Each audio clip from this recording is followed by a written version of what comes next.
저희 집이 재건축을 앞두고 있는데 인테리어를 하는 게 맞을까요? 안 하는 게 맞을까요?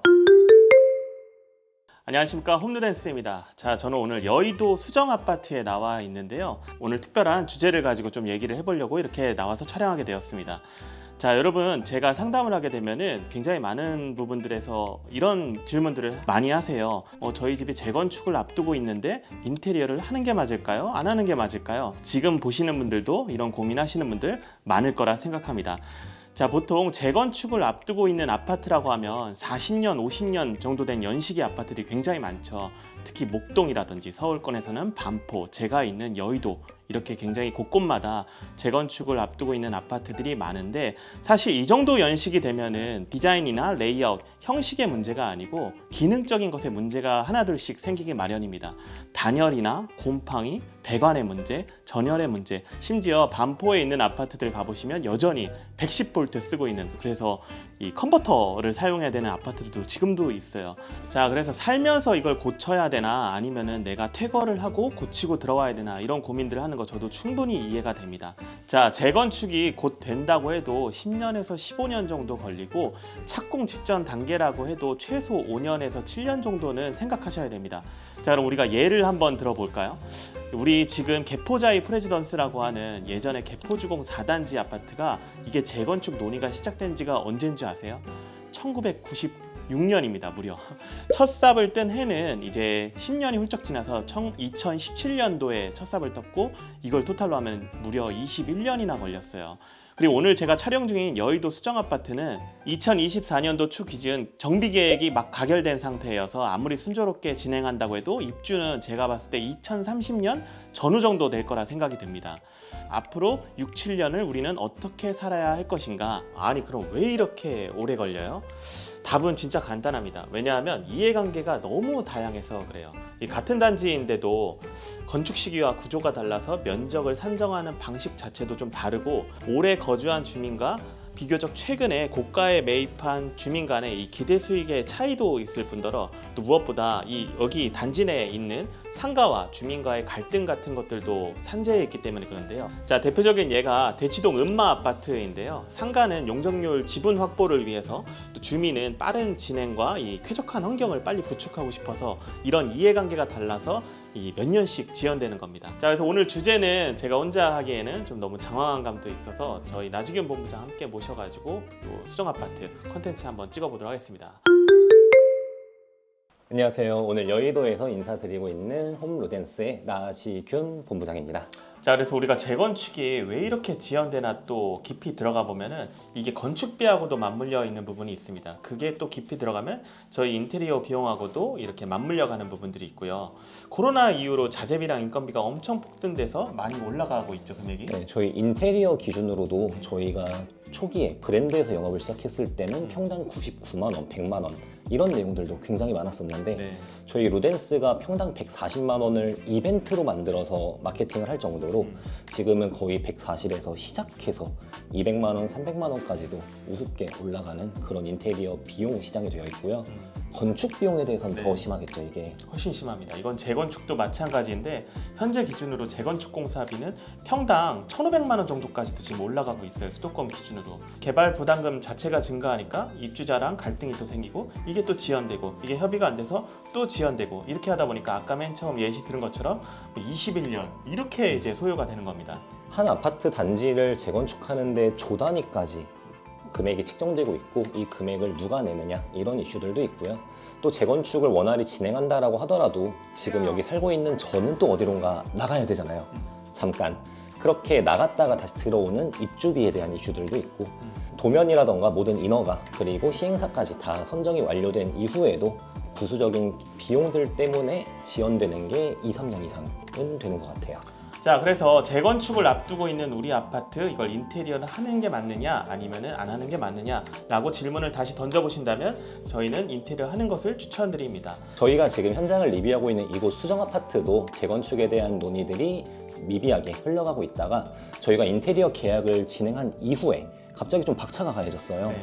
그래서 아파트의 조합원에서는 2027년 이주를 목표로 하고 있다라고 27년. 하는데, 실제로는 조금 더 길어질 거라고 생각을 해보기도 하고요.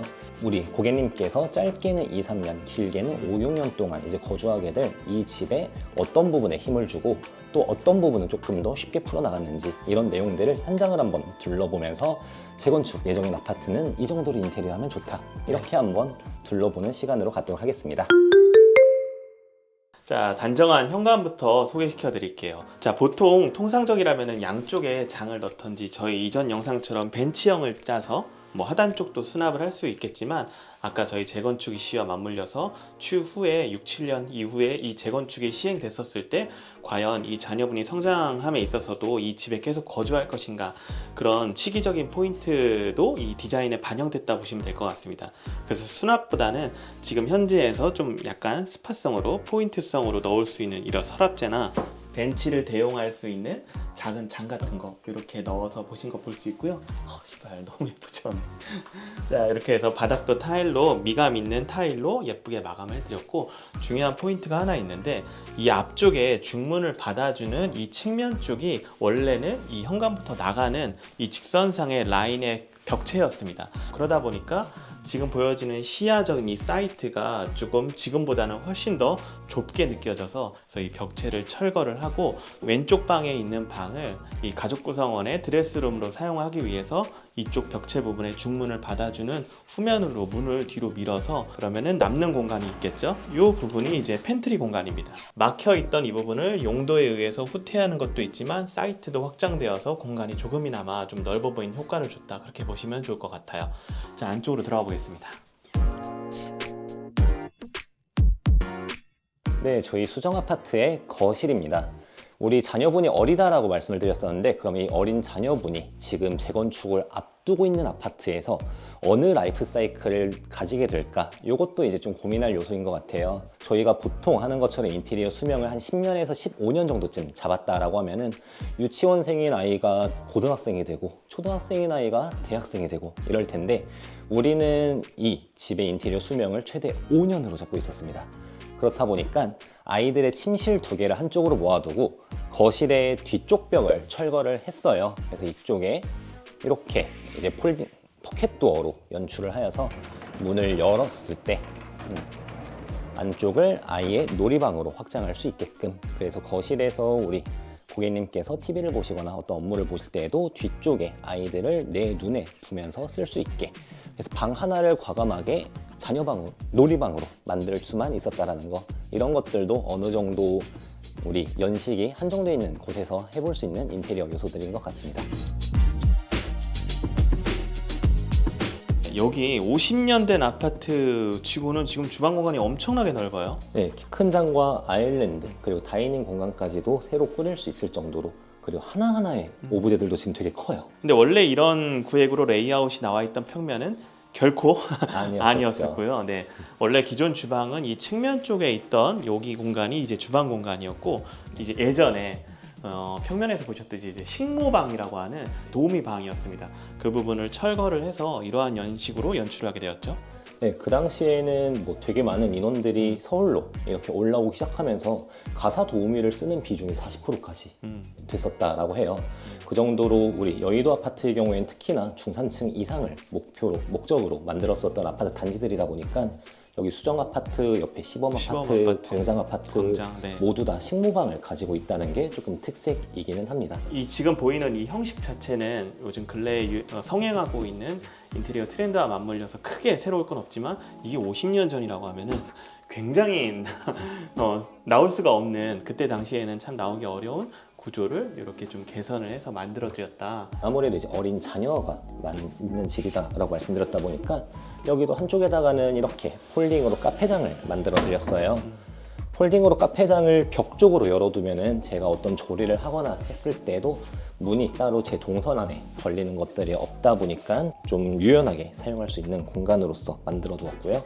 중간에는 우리 또 다양한 수납을 할 수 있는 팬트리장들 이렇게 꾸려 두어 가지고 사용 용도에 맞는 수납을 할 수 있도록 알차게 구성하였습니다. 지금 이런 형식들도 너무 좋은 게 내가 사용하지 않을 때는 닫고 이 바깥에 있는 룩을 통일해서 맞추고 어떤 내가 행위를 할 때 저런 것들을 이제 네 분이나 같이 요리를 할 때 카페장을 열어두면 훨씬 더 주방이 좀 몇 가지의 색이 나오는 듯한 느낌이 나와서 참 좋은 것 같습니다.